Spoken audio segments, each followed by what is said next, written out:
نحمدہ ونصلی علی رسولہ الکریم اما بعد۔ میرے محترم بھائیوں اور بزرگوں اور عزیز ساتھیوں، اللہ رب العزت والجلال کا لاکھ لاکھ شکر، اس کا احسان ہوا کہ پروردگار عالم نے ہمیں اور آپ کو رمضان المبارک جیسا بابرکت عظمت والا مہینہ عطا فرمایا، اور اس مہینے کا پہلا عشرہ جو رحمت کا تھا وہ گزر گیا،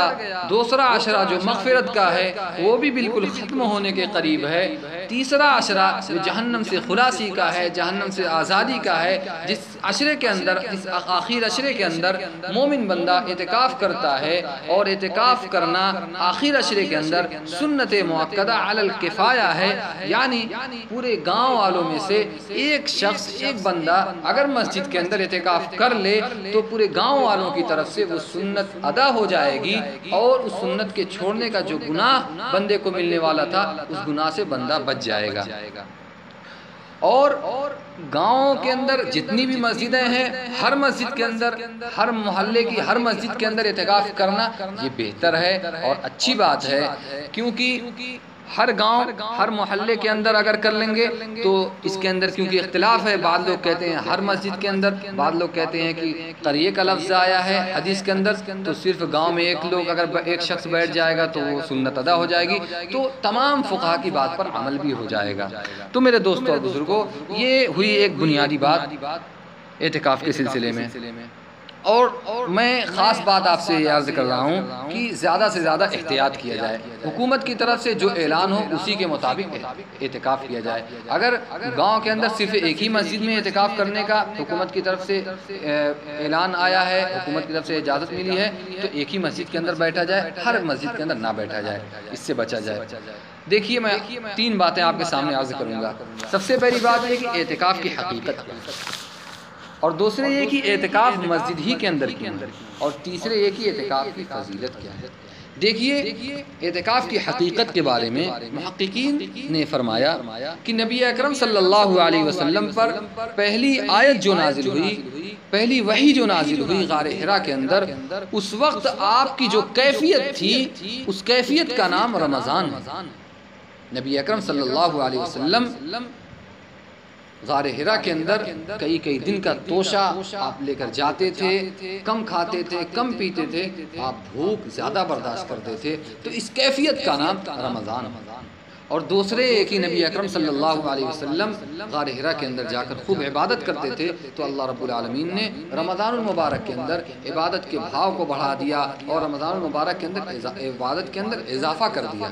تاکہ نبی اکرم صلی اللہ علیہ وسلم کی جو کیفیت تھی اس کیفیت کی پیروی ہو جائے، اس کیفیت کے مطابق بندہ اپنے رمضان کو گزارے۔ اور تیسرے یہ جو اصل بات ہے کہ نبی اکرم صلی اللہ علیہ وسلم لوگوں سے الگ تھلگ رہ کر کے، لوگوں سے کٹ کر کے، بیوی بچوں سے، تجارت سے، ساری چیزیں کٹ کر کے تنہا غار حرا کے اندر جا کر کے عبادت کرتے تھے۔ اس کیفیت کا نام اعتکاف اللہ رب العالمین نے اعتکاف کی شکل میں ہمیں عطا فرما دیا۔ تیسری جو نبی اکرم صلی اللہ علیہ وسلم کی کیفیت تھی کہ نبی اکرم صلی اللہ علیہ وسلم تنہا رہتے تھے، تو اللہ رب العالمین نے ہمیں اور آپ کو وہ تنہائی اعتکاف کی شکل میں عطا فرمایا۔ اور اس کی دوسری وجہ یہ ہو سکتی ہے کہ بہت ساری قومیں ہیں، بہت سارے مذاہب کے لوگ ہیں، ان کے یہاں بھی الگ تھلگ رہ کر عبادت کرنا یہ افضل سمجھا جاتا ہے، بہتر سمجھا جاتا ہے۔ تو میرے دوست اور بزرگوں، اللہ رب العالمین نے جس کو رہبانیت کہا جاتا ہے، اللہ رب العالمین نے ہمیں رہبانیت سے بچا کر کے، رہبانیت سے الگ کر کے ہمیں کیا ہے اعتکاف عطا فرمایا، اور نبی اکرم صلی اللہ علیہ وسلم کے دین کو اللہ رب العالمین نے معتدل بنایا، تو اس معتدل دین کے اندر، اس معتدل امت کے اندر اللہ رب العالمین نے معتدل عبادت کو بھی بنایا۔ تو اعتکاف جو ہم کرتے ہیں اس کے اندر اعتدال ہے، نہ رہبانیت ہے، نہ ایک دم الگ تھلگ رہنا ہے، نہ سب سے مل کر کے رہنا ہے، بلکہ درمیان میں رہنا ہے۔ یعنی مسجد کے اندر ہمیں اعتکاف کرنا ہے، اور مسجد کے اندر لوگ نماز کے اندر آتے جاتے رہیں گے، لوگوں سے ملاقاتیں بھی ہو جائیں گی، اور ایک دم الگ الگ نہیں ہوں گے کہ رہبانیت ہو جائے، غیر قوموں سے مشابہت ہو جائے، تو اللہ رب العالمین نے اسے ہمیں بچا لیا۔ دوسری چیز یہ ہے اعتکاف مسجد ہی کے اندر کیا ہے۔ دیکھیے اس کی سب سے اہم مصلحت جو ہے مسجد کے اندر اعتکاف جو ہے، اس کی سب سے بڑی مصلحت یہ ہے اللہ رب العالمین نے ہمیں ہمیں اور آپ کو رہبانیت سے بچا لیا، سنیاسی سے ہمیں دور کر لیا، رب العالمین نے ہمیں بچا لیا۔ اگر یہ کہا جاتا کہ بندہ 10 دن کا اعتکاف کر لے تو کوئی جنگل میں جا کے کر لیتا، کوئی بیابان میں، کوئی غار میں، کوئی کہیں بھی جا کے کر لیتا، اور اکیلے بندہ کرتا ہے اعتکاف، تو تنہائی میں میرے دوستوں اور بزرگوں، تنہائی میں اگر بندہ اعتکاف کرتا، سب سے پہلی بات یہ ہے کہ وہ رہبانیت کا طریقہ اختیار کرتا، یہ ایک غلطی ہوتی۔ دوسری چیز یہ ہے کہ تنہائی میں نیک رہنا بہت بڑا مسئلہ ہے۔ تنہائی میں شیطان گناہوں کی طرف آپ کو ابھارے گا، گناہوں کی طرف دعوت دے گا، تو اللہ رب العالمین نے غیروں کی مشابہت رہبانیت سے بچا لیا۔ اور دوسری چیز یہ ہے کہ شیطان کی چال سے اور اپنے نفس کے اندر بندہ پھنس سکتا تھا، نفس کے چکر میں پڑ کر کے بندہ گناہ کر سکتا تھا، اس سے اللہ رب العالمین نے بچا کر کے مسجد کے اندر اعتکاف عطا فرمایا۔ اور نبی اکرم صلی اللہ علیہ وسلم نے خود فرمایا کہ تمام جگہوں میں سب سے بہترین جگہ کیا ہے؟ مسجد ہے، اور سب سے بدترین جگہ کیا ہے؟ بازار ہے۔ تو اللہ رب العالمین نے سب سے بہترین جگہ مسجد کے اندر ہمیں اعتکاف اللہ رب العالمین نے عطا فرمایا۔ دیکھیے تمام مساجد میں اعتکاف کرنا سب سے اہم، سب سے زیادہ فضیلت اعتکاف کس میں ہے؟ مسجد حرام۔ اس کے بعد مسجد نبوی کے اندر اعتکاف کرنے میں فضیلت ہے، اس کے بعد مسجد اقصی، بیت المقدس، اور اس کے بعد ہم لوگ مسجد اقصی، وہاں پہ تو ہم لوگ ہیں نہیں، فلسطین کے اندر، ہم لوگ مکہ اور مدینہ کے اندر ہے نہیں کہ مسجد نبوی حرم شریف کے اندر کریں گے، ہم ہندوستان کے اندر ہیں۔ تو چوتھا درجہ یہ ہے کہ گاؤں کی، اپنے علاقے کی، شہر کی جامع مسجد کے اندر اعتکاف کیا جائے۔ اب اگر جامع مسجد کے اندر بھی نہ ہو سکے تو آخری درجہ یہ ہے کہ گاؤں کی جو مسجد ہے، شہر کی جو مسجد ہے جس کے اندر 5 وقتہ نمازیں ہوتی ہیں، اس مسجد کے اندر اعتکاف کیا جائے۔ یہ ہوئی دوسری بات۔ تیسری بات یہ ہے کہ اعتکاف کی فضیلت کیا ہے؟ اعتکاف کی فضیلت کیا ہے؟ اعتکاف کی فضیلت کے سلسلے میں حدیث ہے، حضرت عائشہ صدیقہ رضی اللہ تعالیٰ عنہ فرماتی ہیں، اذا دخل العشر شد میزرہ واحیا لیلہ وایقظ اہلہ۔ یہ بخاری مسلم کی روایت ہے کہ حضرت عائشہ صدیقہ رضی اللہ تعالیٰ عنہ فرماتی ہیں کہ جب رمضان کا آخری عشرہ آتا تھا تو نبی اکرم صلی اللہ علیہ وسلم اپنے تہبند کو مضبوط باندھ لیا کرتے تھے، رات بھر عبادت کرتے تھے، اپنے گھر والوں کو بھی عبادت کے لیے جگاتے تھے، وایقظ اہلہ۔ یہ ایک حدیث ہوئی۔ اور اسی طریقے سے ایک حدیث کے اندر نبی اکرم صلی اللہ علیہ وسلم ہے کہ نبی اکرم صلی اللہ علیہ وسلم رمضان کے آخری 10 دنوں کے اندر جتنی محنت سے، جتنی لگن سے عبادت کرتے تھے، اس کے علاوہ دوسرے ایام میں اور دوسرے دنوں کے اندر اتنی لگن سے، اتنی محنت سے عبادت نہیں کرتے تھے۔ یہ مسلم شریف کی روایت ہے۔ اب دیکھیے جو پہلے حدیث میں نے آپ کے سامنے حضرت عائشہ صدیقہ رضی اللہ تعالیٰ عنہ کی پیش فرمائی، اس کے اندر یہ ہے کہ آپ تہبند کس لیا کرتے تھے، تہبند کس لیا کرتے۔ اس کا 2 مطلب مفسرین نے بتایا۔ پہلا مطلب یہ ہے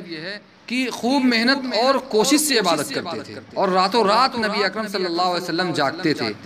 اور یہ ایسا ہی ہے، آسان مثال میں ہم یہ سمجھ لیں